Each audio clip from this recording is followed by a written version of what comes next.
রহমানির রহিম। সুপ্রিয় শিক্ষার্থী, আজকের অনলাইন ক্লাসে তোমাদেরকে স্বাগতম। আজকে একটি ভিন্ন টপিকস নিয়ে আলোচনায় আছি। আমি আজিমুল ইসলাম জুয়েল, মোহাম্মদ আজিমুল ইসলাম জুয়েল, সহকারী শিক্ষক, মোহাম্মদ নেসাব বালিকা উচ্চ বিদ্যালয়, সোনাইমুড়ি, নোয়াখালী। তোমরা ইতিমধ্যেই জেনেছো যে করোনাকালীন বন্ধের কারণে সেই 18 মার্চ থেকে এ পর্যন্ত আমাদের শিক্ষা প্রতিষ্ঠান বন্ধ আছে। তারই ধারাবাহিকতায় যে আমরা অনলাইনের ক্লাস নিচ্ছিলাম আমাদের মাধ্যমিক শিক্ষা মন্ত্রণালয়ের মাধ্যমিক ও উচ্চ মাধ্যমিক শিক্ষা অধিদপ্তরের নির্দেশে। তো এই আমাদের অনলাইন ক্লাসের পরবর্তী এখন আমাদেরকে একটা কাজ দিয়েছেন, যেহেতু বার্ষিক পরীক্ষা হচ্ছে না, তোমরা নিশ্চয়ই অবগত আছো যে ষষ্ঠ শ্রেণী থেকে নবম শ্রেণী পর্যন্ত কোনো বার্ষিক পরীক্ষা হচ্ছে না। তো এই জন্যই শিক্ষা অধিদপ্তর কিছু কাজ দিয়েছেন, যেন শিক্ষার্থীরা যেন এই কাজের উপরে নির্ভর করে যেন আমরা মূল্যায়ন করতে পারি, পরের ক্লাসের দুর্বল স্টুডেন্ট এবং উত্তম অতি উত্তম স্টুডেন্টগুলোকে যেন আমরা আলাদা করতে পারি। এই মূল্যায়নের জন্য শিক্ষকদের সহজ করে দেওয়ার জন্য এবং স্টুডেন্টদের মেধা সম্পর্কে কিছু ধারণা পাওয়ার জন্য অ্যাসাইনমেন্টের কাজ দিয়েছেন। অর্থাৎ অ্যাসাইনমেন্টটা সিলেবাস অনুযায়ী প্রতি সপ্তাহে 3টা করে অ্যাসাইনমেন্ট প্রত্যেক স্টুডেন্টকে করতে হবে, এবং এটা সাবজেক্টের শিক্ষকরাই স্টুডেন্টদেরকে জাস্ট সিলেবাসটা দিয়ে দিবেন, আর এই অনুযায়ী তারা অ্যাসাইনমেন্টটা ক্লাসে স্কুলে জমা দেবে। আর এটার উপরে তাকে আমরা একটা মূল্যায়ন করতে পারবো যে একটা স্টুডেন্ট কি মানের, কোনটা কি মানের, আর ওই ক্যাটাগরি অনুযায়ী ভাগ করে করে আমরা তখন কি করতে পারবো, আমরা তাদেরকে আরও অধিক কেয়ার করতে পারবো পরবর্তী ক্লাসে। যেহেতু বার্ষিক পরীক্ষা হচ্ছে না, মূল্যায়নের কোনো পথ থাকছে না, এজন্য অ্যাসাইনমেন্টের কাজটা দেওয়া হয়েছে। তোমরা জানো যে অ্যাসাইনমেন্টটা নিজে নিজে করতে হবে, নিজের সৃজনশীলতা প্রকাশই হয়েছে অ্যাসাইনমেন্টের বড় কাজ। তো অ্যাসাইনমেন্টটা যেহেতু নিজে নিজে করতে হবে, অর্থাৎ নিজের সৃজনশীলতা দেখাতে হবে, পাঠ্য বইয়ের হেল্প নেওয়া যাবে, এছাড়া নোট গাইড বই কোনো টিচারের সরাসরি কাউকে করে দেওয়া এরকম কোনো পারবে না। তো আমি পাঠ রিলেটেড যে অ্যাসাইনমেন্টের রিলেটেড যে অংশটা সেটা জাস্ট একটু আলোচনা করবো। এই জন্য আমি অ্যাসাইনমেন্টের প্রশ্নটার সাথে রেখেছি যে অ্যাসাইনমেন্টে আমাদের কি কি প্রশ্ন দেওয়া আছে। তো আমি আজকে আলোচনা করব নবম শ্রেণীর গণিতের প্রথম অ্যাসাইনমেন্ট নিয়ে আজকে আলোচনা করব। এই রিলেটেড সহায়ক যে তোমাদের আসলে এটা যেন কি দরকার হবে, এটা দিয়ে কি কাজ হবে তোমাদের, সেটা নিয়ে আমি জাস্ট আলোচনা করব। তো দেখো তোমরা সংক্ষিপ্ত প্রশ্নে অ্যাসাইনমেন্ট 1-এর বিষয় গণিতের সংক্ষিপ্ত প্রশ্নে দেওয়া আছে 1 নম্বরে 0.6 পৌনঃপৌনিক ইন্টু 0.9 পৌনঃপৌনিক। আমরা জানি যে এটা আবৃত্ত দশমিকের গুণ।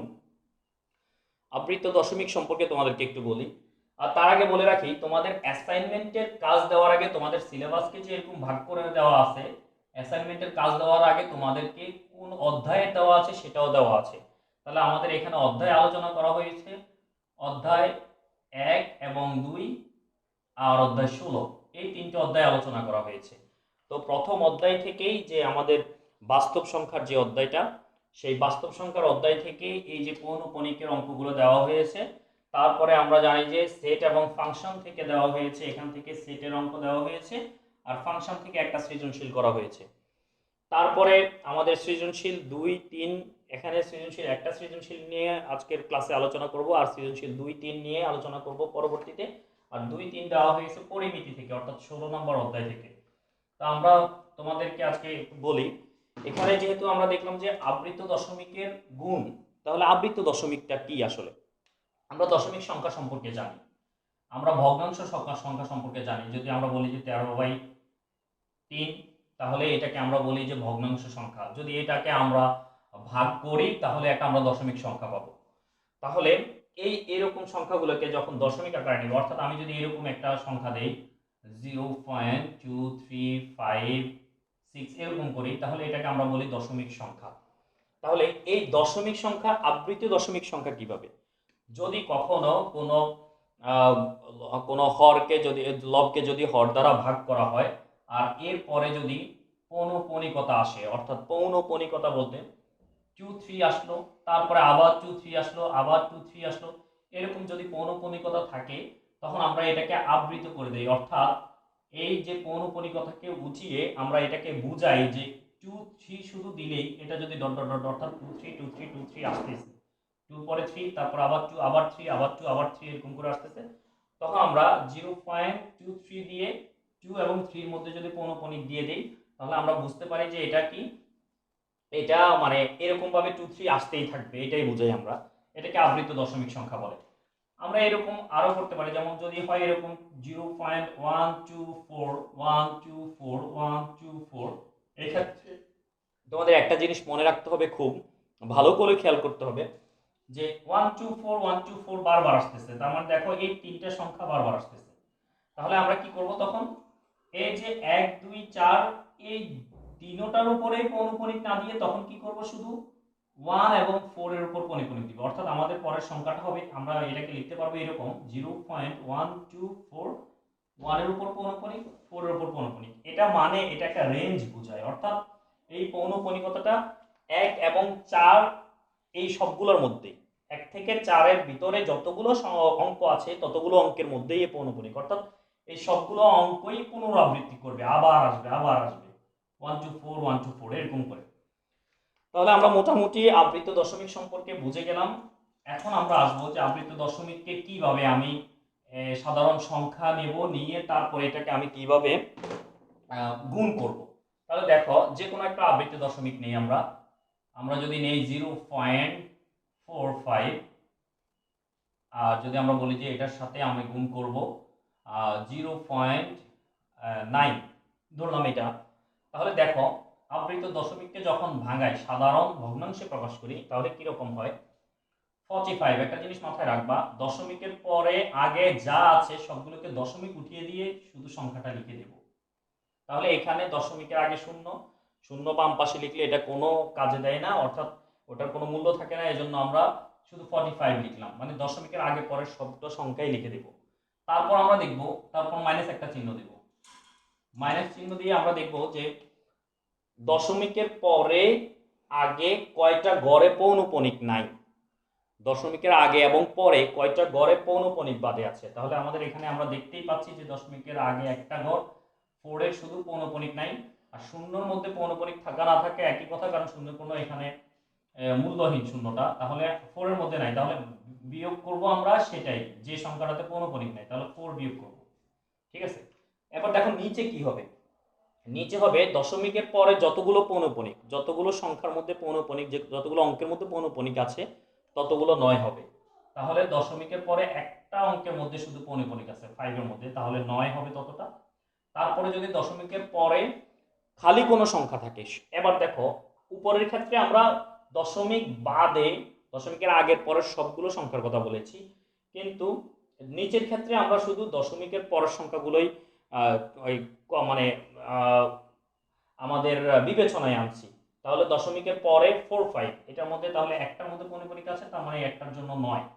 আর দশমিকের পরে কয়টা সংখ্যা পৌনঃপুনিক বিহীন আছে, একটা, একটা অঙ্ক, এই একটা অঙ্কের জন্য একটা শূন্য।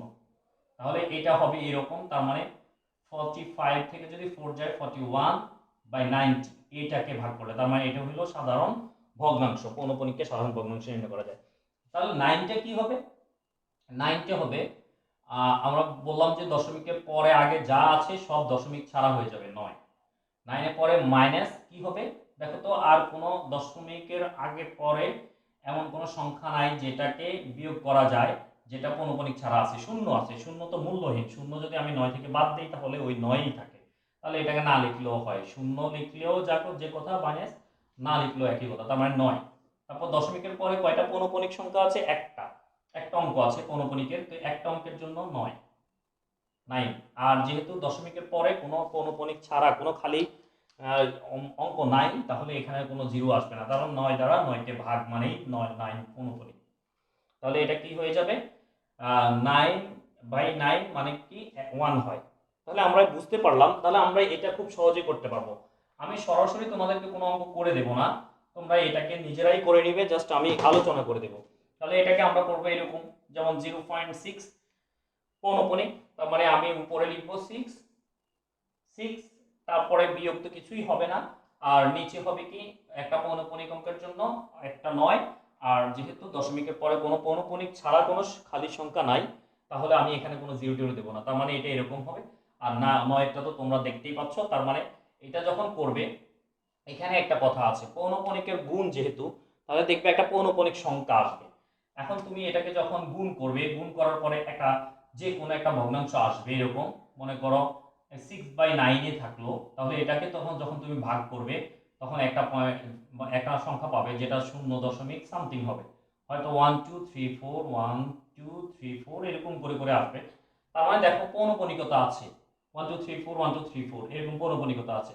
তখন তুমি এর পরেরটাতে লিখতে পারবা 0.1234, 1 এর উপর পৌনঃপুনিক, 4 এর উপর পৌনঃপুনিক, অর্থাৎ আনসারটা এরকম ভাবেই আসবে 0. যে কোনো সংখ্যা এটার উপরে পৌনঃপুনিকতা এরকমই আসবে। তাহলে আমরা প্রথম অঙ্কটা নিয়ে আলোচনা শেষ করলাম, অর্থাৎ আবৃত দশমিক নিয়ে যে আলোচনাটা, আবৃত দশমিকের গুণ যে আলোচনাটা, এটা মোটামুটি ক্লিয়ার হলো। তাহলে প্রথম অঙ্কটা তোমরা নিজেরাই পারবে এখন করতে। আসি দ্বিতীয় অঙ্কে। এটাকেও বলা আছে এর আবৃত দশমিকে প্রকাশিত মান কত, তার মানে আমাদেরকে আবৃত দশমিকটাকেই আমাদের প্রাধান্য দেওয়া হলো। তাহলে এখানে যদি আমরা ইয়ে করি, আমরা দেখতে পাচ্ছি, তোমরা দেখো আমি করে আমার মনে আছে যে 37 1205/37 হয় দ্বিতীয় নম্বর অঙ্কটা। প্রথমটা আমাদের শেষ, দ্বিতীয় নম্বর অঙ্কটাতে এটাকে যদি আমরা সমস্ত ভাঙাই 37 32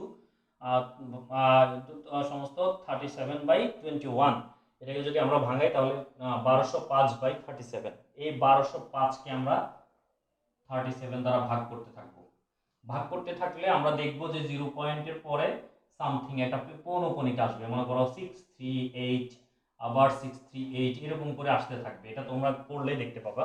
তখন তো এইটার উত্তরটা হবে, বলছে আবৃত্ত দশমিকে প্রকাশিত মান, তাহলে এরকম আসবে। তখন তুমি লিখবা যে সুতরাং এত এর, তখন আর এই জিনিসটা না লিখে তুমি পুরোপুরি অঙ্কটাই লিখবা 37/21 এর আবৃত্ত দশমিকের মান তখন হবে 0.638। দেখো এটা কিন্তু কাল্পনিক, আমি ধরে নিলাম যে এরকম একটা মান আসবে। 638 যেহেতু বারবার আসতেছে, তাহলে আমি 6 এর উপরে পৌনঃপুনিক, 8 এর উপরে পৌনঃপুনিক দিলেই হয়ে যায় আমাদের উত্তর। তাহলে এরকম তুমি ভাগ করলেই তুমি দেখবা পৌনঃপুনিকতা আসে। আচ্ছা, তাহলে আমাদের 2 নাম্বার নিয়ে আলোচনা শেষ। এখন আমরা 3 নাম্বার নিয়ে কথা বলবো একটু। আমাদের 3 নাম্বার অঙ্কে বলা আছে n ইকুয়াল 2p - 3, 2p - 3। দেখো এখানে আরেকটা শর্ত দেওয়া আছে, কিছু শর্ত দেওয়া আছে। যেমন একটা শর্ত দেওয়া আছে p এলিমেন্ট অফ বা বিলংস টু, আমরা বলি p বিলংস টু n, অর্থাৎ p এর মানগুলো হবে n এর মান। অর্থাৎ n মানে কি, আমরা জানি n হচ্ছে স্বাভাবিক সংখ্যার সেট। তো n কে আমরা জানি স্বাভাবিক সংখ্যার সেট হলো, স্বাভাবিক সংখ্যার সেটের উপাদানগুলো হলো শূন্য থেকে বড় সকল ধনাত্মক পূর্ণ সংখ্যা। তো ধনাত্মক পূর্ণ সংখ্যা মানে শূন্য থেকে বড় মানে 1 2 3 4 1 2 3 4 5 6 7 dot dot dot dot something, মানে এরকম ভাবে চলতেই থাকবে। অর্থাৎ এক একের চেয়ে এক এবং একের চাইতে বড় যতগুলো ধনাত্মক পূর্ণ সংখ্যা আছে ততগুলোই হলো কি স্বাভাবিক সংখ্যার সেটের মানে n এর মান। তাহলে আমাদের এখানে দেওয়া আছে যে n ইকুয়াল 2p - 3, আবার বলা আছে ক্যাপিটাল N অর্থাৎ স্বাভাবিক সংখ্যা সমান 1 2 3 4 এগুলো। আবার আমরা বলে দিয়েছি যে এই স্বাভাবিক সংখ্যার সেটটা আবার p এর, স্বাভাবিক সংখ্যার যে সেটের যে মানগুলো উপাদানগুলো সেটা আবার p এর মান। অর্থাৎ আমরা লিখতে পারি যেহেতু p এলিমেন্ট বা বিলংস টু n, সুতরাং p এর মানগুলো হবে কি 1 2 3 4 5 6 এরকম করে ডট ডট ডট, অর্থাৎ যত স্বাভাবিক সংখ্যা আসবে তত। এখন আমাদের আরেকটা ইয়ে দেওয়া আছে যে এখানে বলা আছে যে n স্কয়ারকে 4 দ্বারা ভাগ করলে ভাগশেষ কত হবে। তাহলে দেখো n ইকুয়াল দেওয়া আছে কত 2p - 3। তাহলে আমরা যদি p এর মান যদি 1 নেই, n এর মান কত হয়? আচ্ছা আমরা এটা মুছে এখানে দেখাই। স্বাভাবিক সংখ্যাটা তোমরা বুঝতে পারছো, তাহলে আমাদের এটাতে মানে ক্লিয়ার হয়ে গেল। এখন দেখো যদি p ইকুয়াল 1 হয়, এই যেহেতু আমরা p এর মান 1 2 3 4 এগুলো নিতে পারি, p ইকুয়াল 1 হলে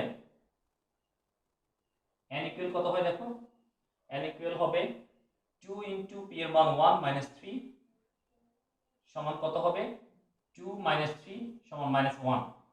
তো সুতরাং n স্কয়ার সমান কত হবে -1 স্কয়ার সমান কত 1। এরকম p ইকুয়াল 2 হলে n ইকুয়াল কত 2 ইনটু p এর মান 2, এই যে p এর মান 2 -3 সমান 2 দুগুণে 4 -3 সমান কত 1। সুতরাং n স্কয়ার সমান কত 1 স্কয়ার। এই যে n এর মান 1, এখানে n এর মান -1, এটা n এর মান 1 আর এটা তো n এর মান -1, তাহলে -1 কে বর্গ করলাম তাহলে তো n স্কয়ার পেয়ে গেলাম, 1 কে বর্গ করলাম মানে n কে বর্গ করলাম n স্কয়ার পেয়ে গেলাম 1। তারপর p ইকুয়াল 3 হলে n ইকুয়াল 2 ইনটু 3 -3 সমান 3 দুগুণা 6 -3 সমান 6 থেকে 3 গেলে আরো 3, সুতরাং n স্কয়ার ইকুয়াল 3 স্কয়ার সমান 9। এরকম ভাবে p ইকুয়াল 4 হলে n ইকুয়াল 2 ইনটু 4 -3 সমান 4 দুগুণা 8 -3 সমান 5, সুতরাং n স্কয়ার ইকুয়াল 5 স্কয়ার সমান 25। তাহলে দেখো সরি 25, তাহলে এবার দেখতে পাচ্ছ তোমরা, তাহলে n স্কয়ারের মান 1 আসতেছে, 1 আসতেছে, -1 থাকলেও n এর মান -1 থাকলেও 1 আসতেছে, n এর মান 1 থাকলেও 1 আসতেছে। তারপরে n স্কয়ার n এর মান 3 থাকলে n স্কয়ারের মান 9 আসতেছে, n এর মান যখন 5 তখন 25 আসতেছে। তার মানে 4 দ্বারা যদি আমরা ভাগ করি, 4 দ্বারা 1 কে ভাগ করলাম 0 0 1 থাকে, 4 দ্বারা আমরা 9 কে ভাগ করলাম 9 দুগুণে 18, 4 দুগুণে 8 1 থাকে, 4 দ্বারা আমরা 25 কে ভাগ করলাম 4 6 24 1 থাকে। তার মানে আমরা লিখতে পারবো যে ভাগশেষ 1 থাকবে। আচ্ছা, এটা আমি পুরোপুরি মোটামুটি ক্লিয়ার করে দিলাম, তোমরা আরো কয়েকটা দেখাতে পারো, p ইকুয়াল 4 p ইকুয়াল 5 হলে, p ইকুয়াল 6 হলে কত হয়। তাহলে আমরা 2 নম্বর প্রশ্নটাও মোটামুটি ক্লিয়ার হলাম। এখন আসবো আমরা 3 নম্বর প্রশ্নে। 3 নম্বর প্রশ্ন বলেছে 3 নম্বর প্রশ্নটাও আমরা ক্লিয়ার হলাম। এখন আসবো 4 নম্বর প্রশ্নে। 4 নম্বর প্রশ্নের ক্ষেত্রে আমাদের কি কি আসবে দেখো, আমাদের দেওয়া আছে একটা সার্বিক সেট। আমরা জানি ইউকে, ক্যাপিটাল লেটারের ইউকে সার্বিক সেট বলা হয়। তো এই সার্বিক সেট হলো, সার্বিক সেট কাকে বলে আসলে? সার্বিক মানে ইউনিভার্সাল সেট। এটা ইউনিভার্সাল সেট মানে কি? সার্বিক মানে আমরা বুঝি যে, সার্বিক বলতে আমরা সবকিছুকে বুঝি, অর্থাৎ যেটা সবকিছু নিয়ে আলোচনা করে সেটাই সার্বিক। তাহলে এখানে সার্বিক সেট বলতে কি বোঝায়? অর্থাৎ সার্বিক সেট যখন কোনো সেটে দেওয়া থাকবে, তখন অন্যান্য যে সেটগুলো থাকবে ওই সেটগুলো অবশ্যই সার্বিক সেটের উপসেট হবে। অর্থাৎ সার্বিক সেটে যে উপাদানগুলো দেওয়া থাকবে ওই উপাদানগুলো অবশ্যই অন্যান্য যে সেটগুলো দেওয়া থাকবে সার্বিক সেটের সাথে, ওই উপাদানগুলো সার্বিক সেটের উপাদানগুলোই হবে ওই সেটের উপাদান।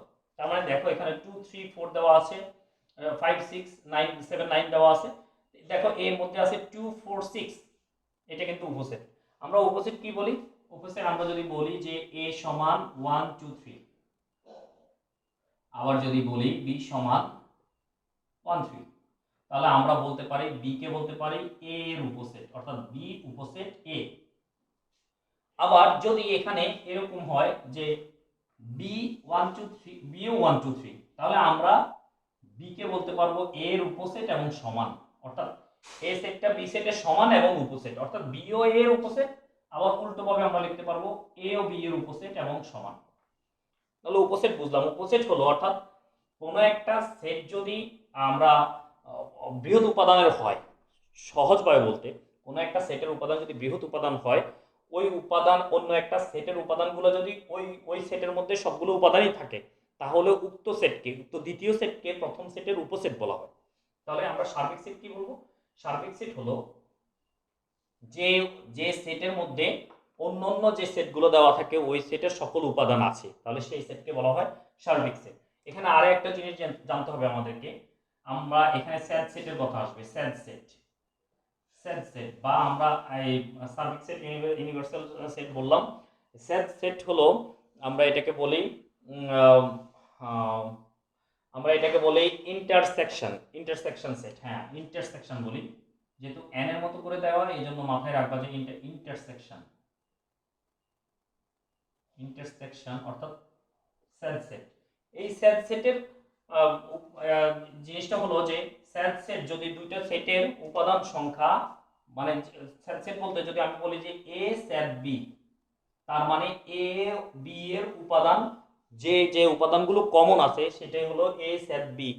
a এবং b সেটের স্যাড সেট, a এবং b সেটের স্যাড সেট বলি আমরা যখন দুইটার মধ্যে কমন উপাদান থাকবে। তাহলে 2 4 6, এখানে আছে 3 5 7, কোনো যদি কমন উপাদান না থাকে তখন সেই ক্ষেত্রে ফাঁকা সেট হয়। আচ্ছা, এখানে আমরা স্যাড সেটের বর্ণনার জন্য বলছি, আমরা কিন্তু এখানে অঙ্কটা করে দিচ্ছি না। তারপরে আসো a ডট দেওয়া আছে, a ডট, এটাকে বলা হয় আমরা এ সি এভাবেও লেখে, এটাকে বলা হয় পূরক সেট বা কমপ্লিমেন্ট সেট, পূরক set, complement of a set. তাহলে এই পূরক সেট কি? পূরক সেট আসলে হলো, পূরক সেট মানে সার্বিক সেট থেকে যদি কোনো সেটের উপাদানকে বাদ দেওয়া হয়, যেমন আমার দেখো এখানে সার্বিক সেট দেওয়া আছে 2 3 4 5 6 7 9, আর এ সেট দেওয়া আছে 2 4 6। এই সার্বিক সেট থেকে 2 4 এবং 6 কে যদি বাদ দেই, 2 4 এবং 6 কে আমি যদি বাদ দেই সার্বিক সেট থেকে, তখন বাকি যে সেট উপাদানগুলো আছে এই উপাদানগুলো নিয়ে যে সেট গঠিত হবে সেটাই হবে এ সেটের পূরক সেট। অর্থাৎ আমরা এক ক্ষেত্রে আমরা সহজভাবে বলি এই ডট হলো এ এর বিপরীত সেট। অর্থাৎ বিপরীত সেট বলতে এই ডট, তাহলে আমরা কি লিখব? সার্বিক সেট থেকে এ বাদ, এটাকে আমরা বাদ বলি, বা এ ইউ সার্বিক সেট ইউনিভার্সাল সেট বাদ এ। অর্থাৎ সার্বিক সেটের উপাদানগুলো থেকে এ সেটের উপাদানগুলো বাদ গেলেই যেটা পাবো সেটাই হলো এ এর পূরক সেট। তাহলে আমরা পূরক সেট সম্পর্কে ধারণা পেলাম। তার মানে আমরা যদি এটা করতে যাই তাহলে প্রথমে সুতরাং এ ডট এখানে লিখে এ ডট বের করে নিতে হবে। এ ডট মানে ইউ বাদ এ, তার মানে ইউ থেকে ইউনিভার্সাল সেট থেকে আমরা যদি এ সেটগুলো বাদ দিয়ে দেই তাহলে আমরা যে উপাদানগুলো পাবো এটার সাথে বি এর সেট সেট নির্ণয় করব আমরা। তাহলে এটা আমরা পেরে গেলাম যে আমরা ইউনিভার্সাল সেট কি জানলাম, সেট সেট কি জানলাম, আমরা পূরক সেট কি জানলাম। তাহলে আমাদের মোটামুটি 1 2 3 4 প্রশ্নগুলো হয়ে গেল। এখন আমরা আসব,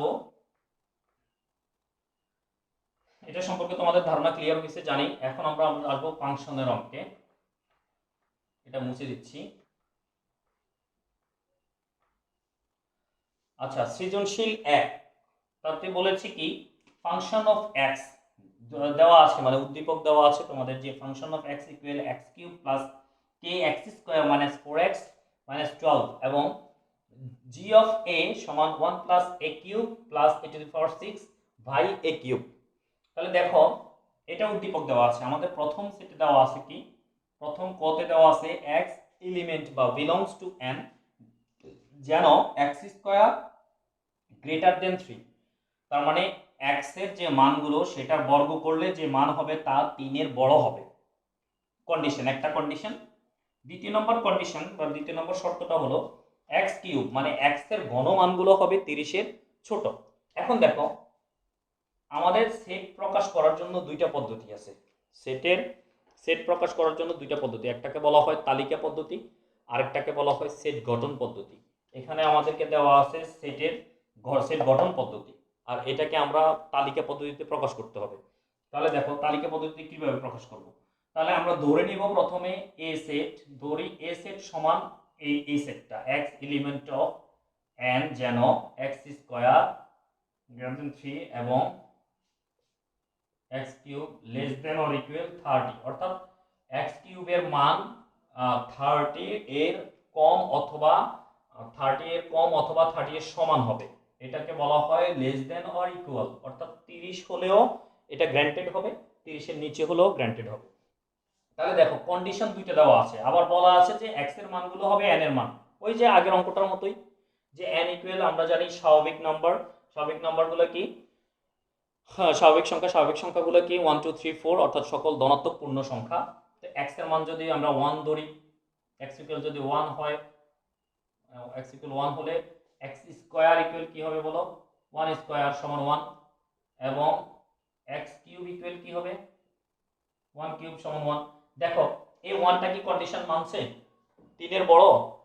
আমরা দেখছি যে এটা 3 এর বড় নয়, 3 এর বড় নয়, তাহলে গ্রেটার দেন ইজ নট 1, ঠিক আছে। তাহলে 3 এর বড় নয়। আবার এটা দেখা যাচ্ছে 1 কিউব, এটা কন্ডিশনটা মানছে কিনা, 30 ছোট কিনা, হ্যাঁ 30 ছোট, তাহলে এটা মানছে। তো আমরা দুইটা কন্ডিশনে মানে এমন মানগুলো শুধু নেব।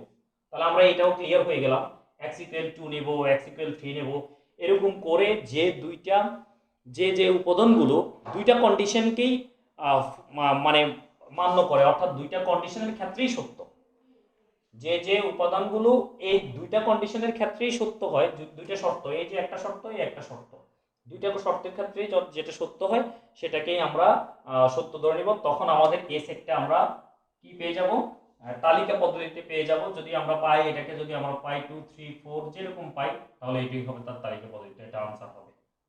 তাহলে এবার আমরা এটাও ক্লিয়ার হলাম। এবার আসি খ নম্বরে।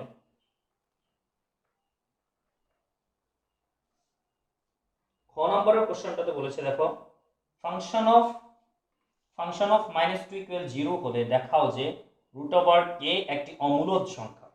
এবার তোমাদেরকে একটু বলি, অমূলদ সংখ্যার প্রশ্নে আমরা পরে আসছি। আমরা এটা বলি যে ফাংশন অফ x সমান x³ এটা দেওয়া আছে।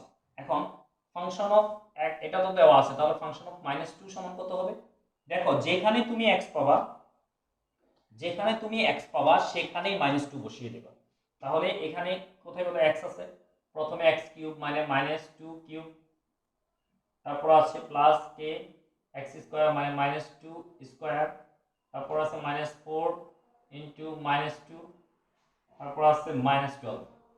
তাহলে এটা যা হয়, এটা একটা মান পাবো অবশ্যই -2 এর উপর যখন কিউব।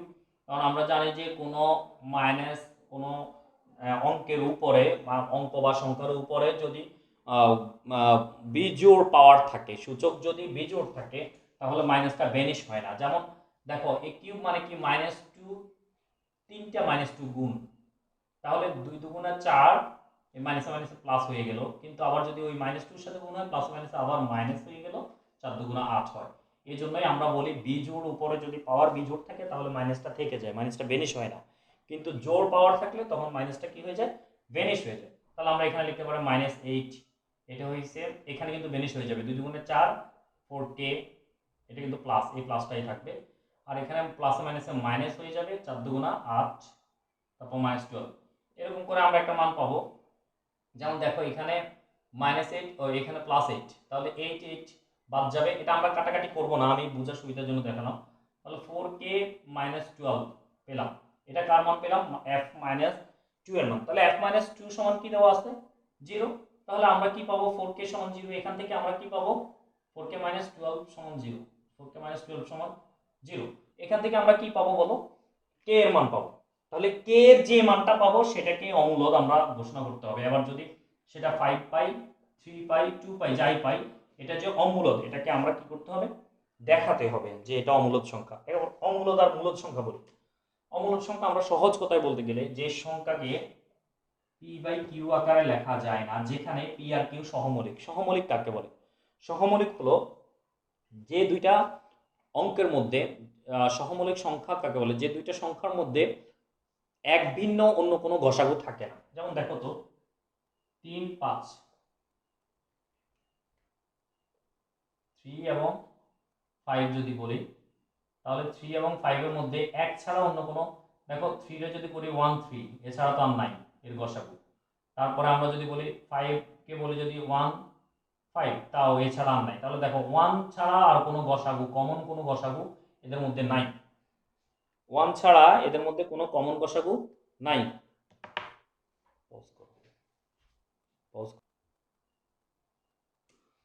তো দেখতে পাচ্ছ তোমরা যে যদি আমাদের k এর মান, √k এর মান যাই আসে, অর্থাৎ √5, তারপরে √3, √2 যাই আসুক, সেটা অমূলদ সংখ্যা। অমূলদ সংখ্যা কি আমরা বলেছিলাম যে p/q আকারে কোনো যদি কোনো সংখ্যাকে যদি p/q আকারে লেখা না যায়, যেখানে p/q সহমৌলিক। সহমৌলিক বলতে যদি কোনো মৌলের, আমরা এখানে লিখেছিলাম যে 3 আর 5, 3 আর 5 এর মধ্যে আমরা দেখতে পেলাম যে 3 এর 1 এবং 3 এই দুটোই শুধু গসাগু, অর্থাৎ উৎপাদক বলতে পারি।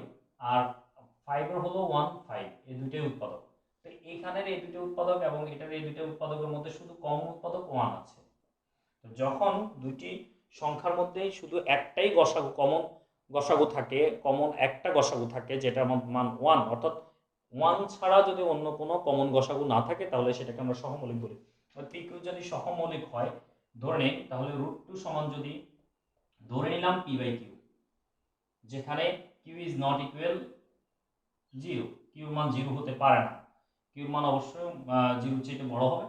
তাহলে আমরা যদি এটাকে আমরা √2 হোল স্কয়ার, দেখো তোমাদেরকে বারবার বলি, তোমাদের যে বাস্তব সংখ্যার উদাহরণের মধ্যে √2 অমূলদ সংখ্যা দেওয়া আছে। এখন এখানে তুমি √k, k এর মান যাই পাও, দেখিয়ে দিলাম যে k এর মান কিভাবে বের করবা। এভাবে যদি কে এর মান যাই পাও সেটা একটা অমূলদ সংখ্যাই হবে, দেখা এটা শিওর নিশ্চিত। এই দেখাও যে কি √2 কে এর মানটা কি হবে, তখন তুমি যদি 3 হয় তাহলে তুমি ওই √2 আলোকে এটাকে লিখে ফেলবা যে অমূলদ সংখ্যা, যেটা প্রমাণ করবা। তাহলে আমরা জানি যে p² যদি বর্গ করি তার মানে হবে কি 2 ইকুয়াল p² বা 2q² সমান p²। কিন্তু আমরা বললাম যে যেহেতু উভয়টাই সহমৌলিক নয় তাহলে 2q² কখনোই p² এর সমান হতে পারে না, অর্থাৎ √2p/q আকারে লেখা যায় না। এভাবেই প্রমাণটা তোমাদের আছে বইয়ে। তাহলে আমি আশা করি এটা পর্যন্ত তোমাদের কোনো সমস্যা হবে না, তোমরা ক্লিয়ার হয়ে গেছো।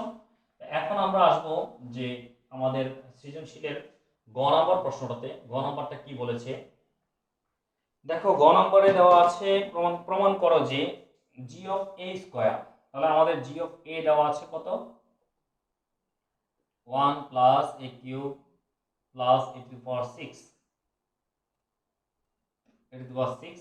a⁶ তাহলে সুতরাং g(a² হবে কি, শুধু যেখানে যেখানে a আছে সেখানে আমরা a² বসিয়ে দেব। তো 1 + a²³ a²⁶ এই দেখো কিউবটা রয়ে গেল, 6টা রয়ে গেল, ⁶ রয়ে গেল, কিউব রয়ে গেল, আর এর মানটা বসলো a²। এরপরে এটা করলে যা পাবা g(a−2), এটার মানও তাই পাবা। g(a−2) কে অন্যভাবে লেখা যায়, অর্থাৎ এটাকে লিখতে পারে তোমরা সূচকের নিয়ম মেনে জানো a−n সমান লিখতে পারি a⁴n, অর্থাৎ তখন পাওয়ারটা মাইনাসের পাওয়ারটা যখন ভাগ আকারে যায় বিপরীত ক্রমে লিখি তখন এটা প্লাস হয়ে যায়, অর্থাৎ a−n কে লিখতে পারি 1/a⁴n। তাহলে g(a−2) কে লিখতে পারবো 1/a²। তখন a যে, অর্থাৎ a এর যে জায়গায় যেখানে যেখানে a আছে সেখানে 1/a² লিখবো, 1 + 1/a² whole cube plus 1/a² আবার নিচে আছে 1/a² হোল কিউব, অর্থাৎ g(a) এর যে জায়গায় জায়গায় a আছে সেখানে 1/a², এখানে যেরকম a এর জায়গাগুলোতে a² লাগিয়ে দিলাম। তো এরকম ভাবে তুমি দেখবা যে এটাকে সমাধান করলে আর এটাকে সমাধান করলে তুমি একই মান পাবা। তখন আমরা লিখতে পারবো যে g(a² ইকুয়াল হইছে g(a−2), যেটা প্রমাণিত হবে। তাহলে সুপ্রিয় শিক্ষার্থী, আমি আসলেই সংক্ষেপে বলতে চেয়েছিলাম, তারপরও আমি দেখি যে সিলেবাস নিয়ে আলোচনা করতে গেলে আমি মোটামুটি তোমাদেরকে ধরিয়ে দিলাম যে অঙ্কগুলো কিভাবে করবে অথবা এগুলোর সমাধান কোথায় আছে। তোমরা 16-2 এর অধ্যায়ের মধ্যেই তোমরা তোমাদের যে সৃজনশীল 2 এবং 3 ওটার মধ্যে ওটা পেয়ে যাবা।